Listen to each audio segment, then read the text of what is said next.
अस्सलामु अलैकुम वरहमतुल्लाहि वबरकातुहू। नाजरीन, आज मैं पंजाब के शाही इमाम मौलाना उस्मान लुधियानवी का बयान लेके आपके सामने हाजिर हो रहा हूँ, क्योंकि सोशल मीडिया पर बहुत ज़्यादा सुना जाने वाला उनका बयान मैं आपके सामने लेके हाजिर हो रहा हूँ और लोग उनको सोशल मीडिया पर बहुत ज़्यादा पसंद करते हैं। उनकी वीडियो बहुत ज़्यादा देखी जाती है, हिंदुस्तान ही में नहीं बल्कि दूसरे ममालिक में भी उनकी वीडियो देखी जाती है और उनको लोग पसंद करते हैं। आइए, उन्होंने अजमेर शरीफ के ताल्लुक़ से क्या कहा है, दरगाहों के ताल्लुक़ से क्या कहा है और उनसे लेने का क्या तरीक़ा है, उन्होंने बताया है। आइए उनकी वीडियो को पूरा सुनते हैं। मौलाना उस्मान लुधियानवी जो पंजाब के शाही इमाम हैं, आइए उनकी वीडियो को सुनिए। अगर उनकी वीडियो पसंद आए तो वीडियो को लाइक और शेयर भी करें। राजस्थान तो बड़ी इज्जत वाला मुकाम है। कितना बड़ा वली आराम कर रहा है, आपको अंदाजा है कभी कि अल्लाह ने आपको कितनी अच्छी रूए जमीन अता फरमाई है। इतने धर्मों के लोग, इतने लोगों के अंदर प्यार और मोहब्बतें, और इस जमीन के ऊपर ख्वाजा मोइनुद्दीन चिश्ती अजमेरी रहमतुल्लाह अलैह का मौजूद होना। कई कहते हैं देवबंदियों को पीरों से कुछ लेना देना नहीं। मैं तो जितनी दफा भी निकला हूं तो अजमेर शरीफ रात को रुक के निकला हूं। लेकिन एक बात तुम्हें आज बताता चलूं, लोगों को बहुत शौक है यहाँ फतवे करने का, मसला करने का। मैं आपको मज़े की बात बताता हूँ कि जो बंदा अजमेर शरीफ जाता हो, कलियर शरीफ जाता हो, सरहंद शरीफ जाता हो, निज़ामुद्दीन जाता हो, या और कोई गैर मुस्लिम लगा लें, वो अपने किसी मज़हब की इबादत गाह में जाता हो, अगर जैसा जाता हो वैसा ही आता हो, फिर उसका जाना ना जाना एक बराबर है। और जो ख्वाजा साहब के चला गया, ख्वाजा साहब के औरंगज़ेब गया था एक दफ़ा, नाम सुना औरंगज़ेब आलमगीर का? औरंगज़ेब आलमगीर के दरबार लगा हुआ था, एक बहरूपिया आ गया। बहरूपिया कहने लगा, बादशाह मुझे बहुत कुछ चाहिए लेकिन मैं तेरे से मांगूंगा नहीं, मैं अब भेष बदल के आऊँगा। अगर तू मुझे पहचान जाए तो मैं हार गया, और अगर तूने मुझे नहीं पहचाना तो तू हारा, फिर जो मांगूंगा तुझे देना होगा मुझे। औरंगज़ेब ने शर्त लगा ली कि ठीक है। 6 महीने बाद आया, फौजी बन के भर्ती हो रही थी ट्रेनिंग के लिए। बादशाह खुद बैठा करते थे कुर्सी लगा के। जब वो आया सामने, वो बादशाह कहने लगा, अब्दुल रहमान वो तेनू यार असी पहचान लिया, पकड़ 2 दिनार घर जा वापस। साल बाद फिर टीचरों की भर्ती हो रही थी, बढ़िया मौलवी बन के, शेरवानी पहन के, अच्छा उस्ताद बन के आया।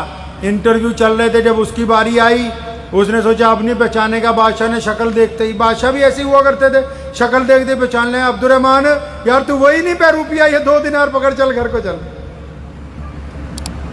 चौथी दफा भिखारी बन के खड़ा हो गया, तीसरी दफा कहीं भिखारी बन के। बादशाह जा रहा था, मांगने लगा।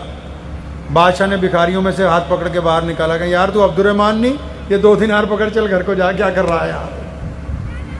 बात आई गई हो गई। कई साल बाद बादशाह कहीं जा रहा था दक्कन की तरफ, एक पहाड़ी रास्ते से गुजरा तो देखा एक पहाड़ी की चोटी पे लाइनें लगी हुई लोगों की। एक तरफ से जाते हैं, दूसरी तरफ से आते हैं। फौजियों को भेजा, पूछो क्या बात है। कहने लगे जी ऊपर एक अल्लाह वाला बैठा है, एक बुजुर्ग बैठे हैं, एक वली बैठे हैं, जिसके लिए हाथ उठा दें।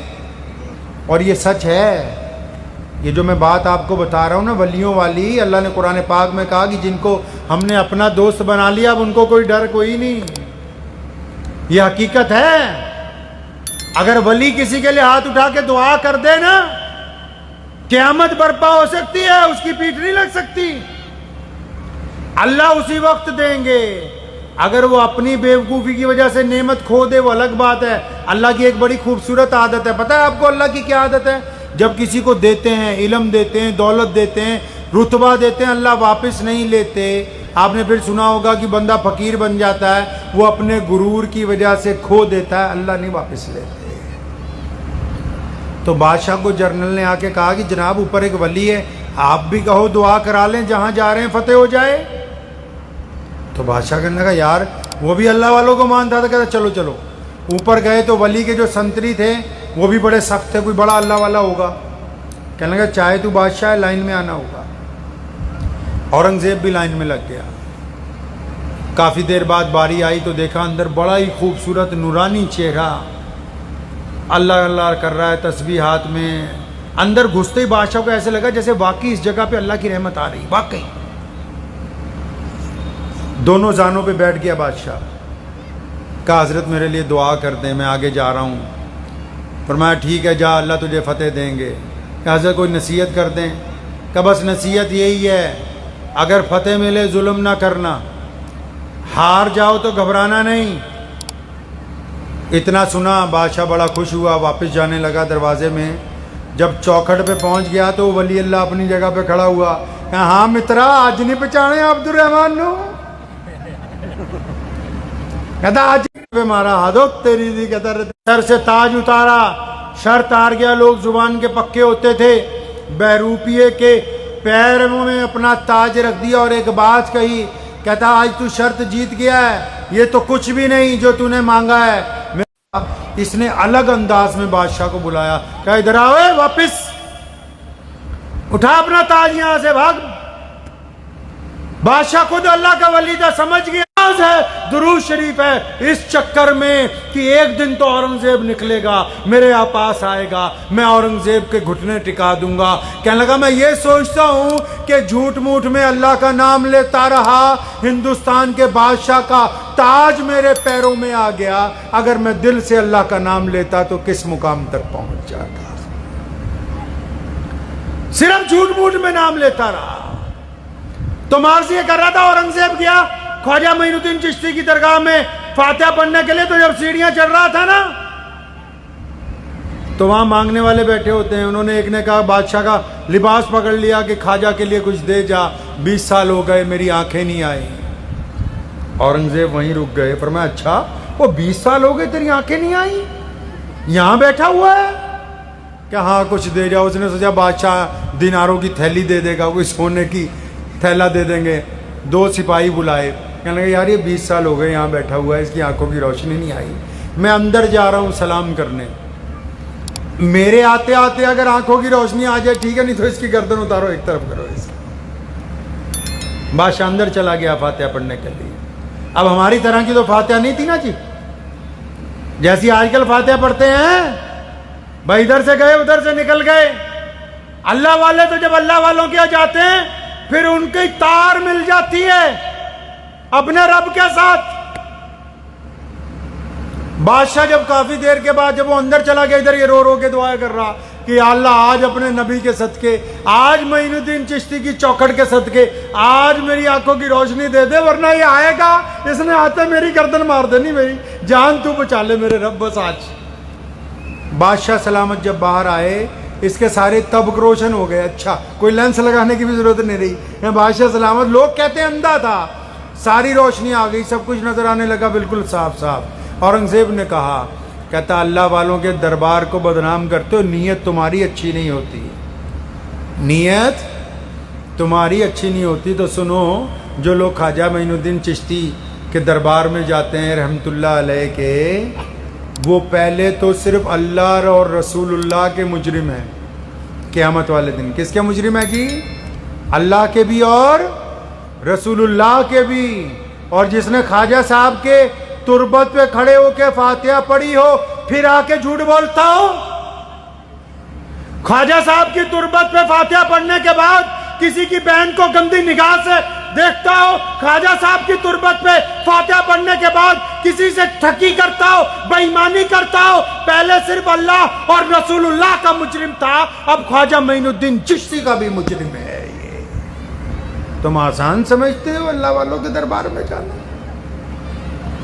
अल्लाह तबारक व तआला ने ये दीन अताई इसलिए किया है, हम कायनात में ये इतनी बड़ी कौम बनी इसीलिए, हम इज्जतें बांटने आए हैं। रसूलुल्लाह ने हमें इज्जतें बांटने भेजा है। इस्लाम यह तो नहीं कहा कहीं कुरान में लिखा कि पूरी दुनिया मुसलमान हो जाए, लेकिन नहीं, इस्लाम यह चाहता है कि अब्दुर्रहमान अगर सड़क पे चलता हो तो उस मोहल्ले की गैर मुस्लिम बेटी भी ये कहती हो कि ये मेरी तरफ गंदी निगाह से नहीं देखता। हम सब इस्लाम की तस्वीर हैं, इस्लाम की तस्वीर बनाने के लिए किसी अच्छे आर्किटेक्ट की जरूरत नहीं है। आपने क्या सोचा ये मौलवी सिर्फ इस्लाम के ठेकेदार हैं? अपने मोबाइल में अपनी सेल्फी लेके अपनी फोटो खींच लें। आप अगर सच बोलते हैं तो मुसलमान, और बोलो मुसलमान सच्चे हैं, आप झूठ बोलते हैं तो फिर मुसलमान कैसे हैं? आप किसी की बेटी की तरफ गंदी निगाह से देखते हैं तो फिर उसका इल्जाम अब्दुर्रहमान पे नहीं है, उसका इल्जाम पूरे मुसलमानों पर है। आप किसी पर जुल्म करेंगे, उसका इल्जाम सिर्फ आप पर नहीं आएगा, पूरी कौम के ऊपर आएगा। आप अगर किसी के साथ मिलावट करेंगे, आप अगर बेईमानी करेंगे, आप अगर झूठ बोलेंगे, तो फिर पूरी कौम के ऊपर इल्जाम आएगा। पता लगा कि ये जितने लोग बैठे हैं, चाहे दाढ़ी वाले हैं या बिना दाढ़ी के, नमाजी हैं या गैर नमाजी हैं, अमीर हैं या गरीब हैं, इनकी तस्वीर इनके गैर मुस्लिम दोस्तों के नज़दीक इस्लाम की तस्वीर है। किसकी तस्वीर है जी? इस्लाम की तस्वीर है। इस तस्वीर को खूबसूरत किसका बनाना काम है? हमारा खुद का। कोई बाहर से नहीं आएगा बनाने के लिए। इस्लाम ने कहा कि तालीम का निजाम अच्छा करें, आप कह रहे हैं कोई और आके कर दे। कुरान पाक की इब्तिदा में कुरान की जो पहली आयत नाजिल हुई, आपको पता है, पहली आयत में ना नमाज की बात है, ना रोजे की बात है, ना हज की बात है, ना मस्जिद की बात है, ना दाढ़ी की बात है। कुरान ने कहा इकरा बिस्मी रब्बिकल्लज़ी खलक।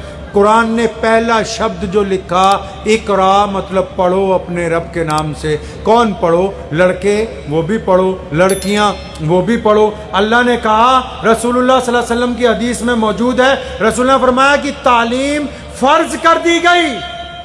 क्या कर दी जी? जैसे नमाज फर्ज है वैसे तालीम फर्ज कर दी। मौलाना से पूछें, बुखारी शरीफ में सही हदीस है, फरमाया मेरे सहाबा अगर इल्म सीखने के लिए चीन जाना पड़े, कहाँ जाना पड़े जी? चीन। चीन कहाँ था चाइना उस टाइम? मक्का कहाँ? चाइना।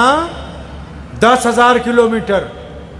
और तब तो कोई हवाई जहाज नहीं, और चाइना में कोई मदरसे खुले हुए, और चाइना में कोई शेखुल हदीस बैठा,